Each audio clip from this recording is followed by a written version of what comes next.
Halo, kami dari kelompok 4 Hukum Etika dan Penyiaran kali ini akan mempresentasikan cloning dan plagiarisme karya jurnalistik. Tapi sebelum itu, saya akan memperkenalkan anggota kelompok 4 kami.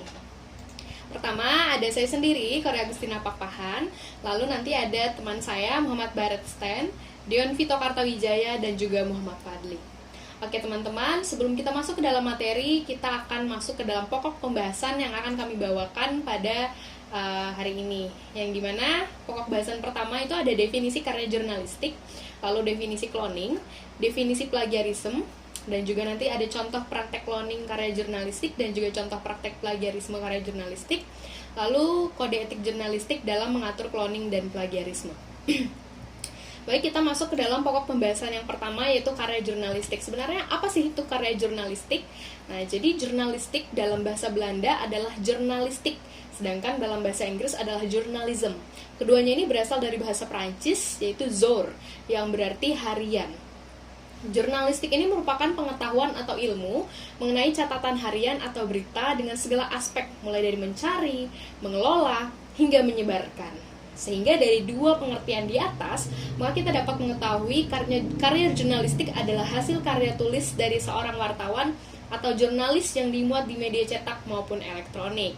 Nah, pertanyaannya sekarang adalah, apakah semua karya jurnalistik itu murni? Tapi sayangnya teman-teman, berdasarkan hasil riset dari kelompok kami, ternyata ada banyak praktik-praktik kecurangan dalam karya jurnalistik. Apa saja nanti contohnya akan dijelaskan oleh rekan saya. Baik, saya akan melanjutkan penjelasan terkait materi cloning. Menurut Shah 2011, cloning jurnalistik merupakan perilaku wartawan yang melakukan copy-paste atau menjiplak berita dari wartawan media lain tanpa melakukan proses peliputan sendiri atau tidak memaksimalkan dalam proses mendapatkan bahan berita. Kemudian menggunakan bahan berita wartawan lain untuk disiarkan atau dimuat di medianya dengan menggunakan nama wartawan yang melakukan copy paste atau cloning. Dalam tesis yang berjudul Jurnalisme Cloning, Praktek Plagiarisme Karya Jurnalistik di Kalangan Jurnalis, yang ditulis oleh Rani Dwi Lestari, menyebutkan jurnalis cloning adalah aktivitas tukar menukar sumber berita berupa rekaman wawancara, catatan wawancara, maupun berita jadi yang dikirimkan wartawan. Ada banyak jenis-jenis cloning, namun kami hanya mengambil 3 jenis saja, yakni yang pertama, page writing. Menurut Roy, page writing adalah menyalin teks yang pernah ada sebelumnya tanpa menyebutkan sumber orisinil. Jurnalisme cloning jenis ini juga dapat berupa pengutipan kata demi kata dari suatu sumber namun tidak mencantumkan sumbernya. Yang kedua, excessive aggregation, yakni berupa penggabungan berbagai karya jurnalistik orang lain yang kemudian dimodifikasi dan diakui sebagai karya pribadi tanpa mencantumkan sumbernya. Dan yang ketiga, idea theft, yaitu ketika seorang wartawan menggunakan ide atau konsep cerita dari wartawan lain dalam karya jurnalistiknya. Oke, selanjutnya tentang plagiarisme. Nah, jadi ada beberapa ahli yang mendefinisikan plagiarisme itu. Yang pertama, menurut Ridatila, dia mendefinisikan bahwa plagiarisme adalah tindakan penyalahgunaan, pencurian atau perampasan, penerbitan, pernyataan atau menyatakan sebagai milik sendiri sebuah pikiran, ide, tulisan, atau ciptaan yang sebenarnya milik orang lain.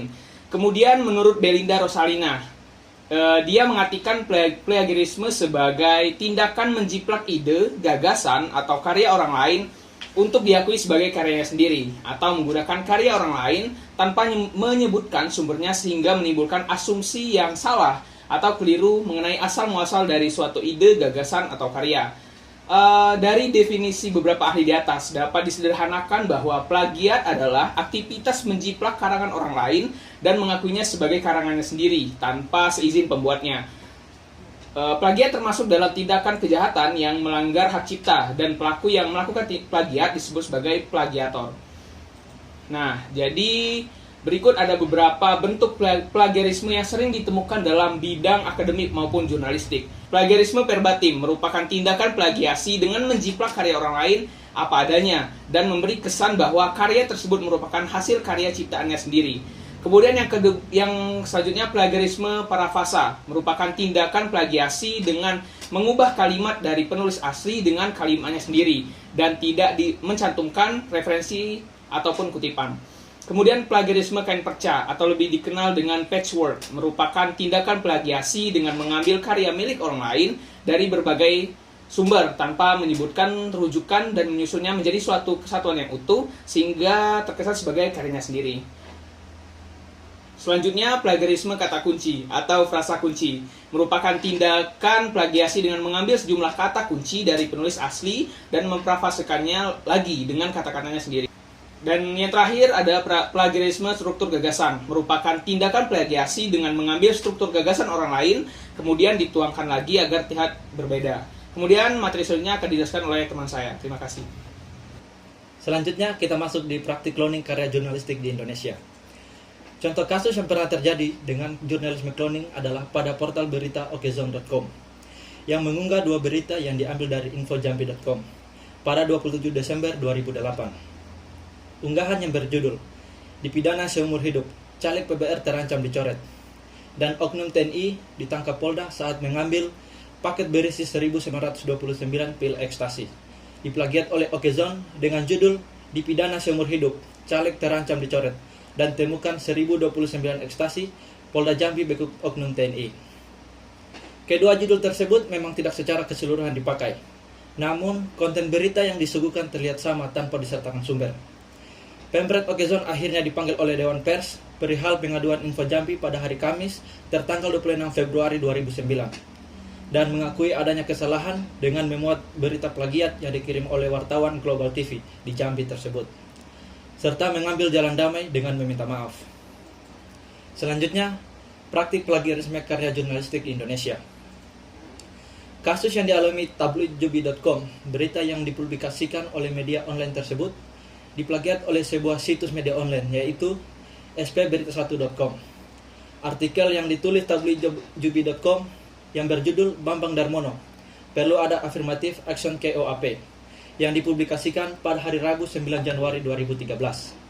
Mempunyai kesamaan dengan artikel yang ditulis oleh media online spberita1.com dengan judul "UP4B Fokus untuk Berpihak pada Orang Asli Papua", yang dipublikasikan pada hari Kamis 10 Januari 2013. Berita yang dipublikasikan selang 1 hari dari tabloidjubi.com dapat dilihat bahwa kedua berita tersebut mempunyai kesamaan tulisan yang sama dan tanpa adanya perbedaan. Perbedaan tersebut hanya terlihat pada judul berita, bagian awal dan akhir berita dengan beberapa kata yang diganti. Jika jeli dalam kesalahan tersebut terletak pada ketiga yang berasal dari kutipan wawancara, yaitu tulisan UPSB yang seharusnya UP4B, masyarakat, diskriminasi, dan bagaimana. Selanjutnya ada Media Indonesia dan Katalogika. Pada tanggal 1 bulan 1 2022, media berita Katalogika membuat berita berjudul "Keluarga besar Al bin Smith malu dan mohon maaf atas perbuatan Bahar bin Smith". Pada tanggal 8 bulan 1 2022, Media Indonesia mempublikasikan berita tema senada berjudul "Keluarga besar Al bin Smith malu dan mohon maaf atas perbuatan Bahar bin Smith". Berita yang ditulis memiliki kesamaan dengan berita milik Katalogika sebanyak hampir 90%.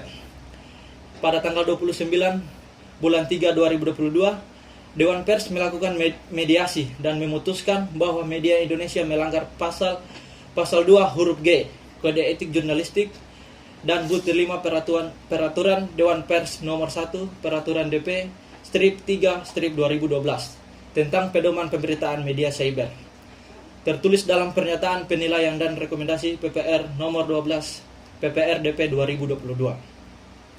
Media Indonesia mencabut beritanya, mengedit judul menjadi berita ini dicabut sesuai keputusan Dewan Pers dan mengubah isi konten menjadi permohonan maaf kepada Katalogika. Selanjutnya akan dilanjutkan oleh teman saya. Terima kasih. Oke, setelah tadi teman-teman saya sudah menjelaskan tentang pengertian dari cloning dan juga plagiarisme serta contoh praktik cloning dan plagiarisme yang ada di Indonesia atau di media sosial kita hari-hari ini. Sekarang kita masuk ke dalam kode etik jurnalistik dalam mengatur cloning dan plagiarisme ini. Nah, jadi ternyata berdasarkan Kode Etik Jurnalistik Pasal 2 mengenai wartawan Indonesia menempuh cara-cara yang profesional dalam melaksanakan tugas jurnalistik, cloning dan plagiarisme ini telah melanggar Kode Etik Pasal 2 ini. Di mana pada beberapa poin di sini akan kami jelaskan. Yang pertama poin D, menghasilkan berita yang faktual dan jelas sumbernya. Sedangkan cloning dan plagiarisme tadi mengambil karya orang lain tanpa mencantumkan sumber yang jelas, sehingga berita tersebut tidak faktual dan tidak jelas sumbernya. Dan ini tentu sangat melanggar ya teman-teman. Lalu poin yang kedua adalah E, rekayasa pengambilan dan pemuatan atau penyiaran gambar, foto, suara dilengkapi dengan keterangan tentang sumber dan ditampilkan secara berimbang. Sedangkan pada praktiknya plagiarisme dan cloning tidak mencantumkan keterangan tentang sumber dan juga tidak ditampilkan secara berimbang, karena di sini ada unsur praktik pencurian dan sebagainya gitu. Dan yang terakhir adalah G, tidak melakukan plagiat termasuk menyatakan hasil liputan wartawan lain sebagai karya sendiri. Sedangkan dalam praktik cloning dan plagiarisme dengan berdasarkan jenis-jenis yang kecil itu tadi, beberapa praktik sudah menyalahi aturan yang G ini tadi. Sehingga kita masuk ke dalam kesimpulan. Pada dasarnya cloning dan plagiarisme ini merupakan satu kesatuan yang sama. Jadi di mana cloning merupakan bagian dari tipe plagiarisme atau pengambilan karya jurnalistik dengan tanpa izin. Jadi cloning dan plagiarisme ini sama-sama hal yang tidak boleh dilakukan ya dalam praktik karya jurnalistik ataupun di bidang manapun, termasuk dalam akademi, karya jurnalistik, dan bidang manapun sebenarnya praktik ini tidak diperbolehkan dan tidak dibenarkan untuk dilakukan. Nah, selain melanggar dan dikenakan sanksi sesuai KEJ, kasus plagiarisme di media ini seharusnya dapat diselesaikan dengan jalur hukum dengan mengacu pada Undang-Undang Nomor 28 Tahun 2014 tentang Hak Cipta. Jadi orang-orang yang mencuri karya orang lain itu dapat dijerat dengan pasal ini dalam undang-undang. Sedangkan dalam KEJ itu pasal 2 tadi. Lalu poin selanjutnya adalah kami menawarkan dari kelompok untuk menghindari praktik plagiarisme, maka sangat diwajibkan bagi seorang jurnalis itu untuk menuliskan nama si pembuat karya dan media di mana karya tersebut pertama kali dipublikasikan, serta menghubungi wartawan dan pengelola media tempat karya itu dipublikasikan. Nah, hal ini bisa kita lakukan untuk dapat mengurangi atau meminimalisir atau tidak melakukan praktik plagiarisme atau cloning itu tadi ya, karena kita menghormati sumber utama, menghormati wartawan atau media di mana berita tersebut pertama kali dimuat, dan serta yang paling penting adalah terus tanamkan jiwa jurnalis yang jujur dan berkompeten dalam bekerja. Itu adalah solusi yang dari kelompok kami tawarkan. Oke teman-teman, demikian presentasi yang kami dapat sampaikan. Untuk kurang dan lebihnya kami mohon maaf, dan kami mengajak untuk semuanya, mari stop cloning dan plagiarisme karya jurnalistik, lahirkan berita yang bermutu dan berkualitas. Kami dari kelompok 4 mengucapkan sekian dan sampai jumpa.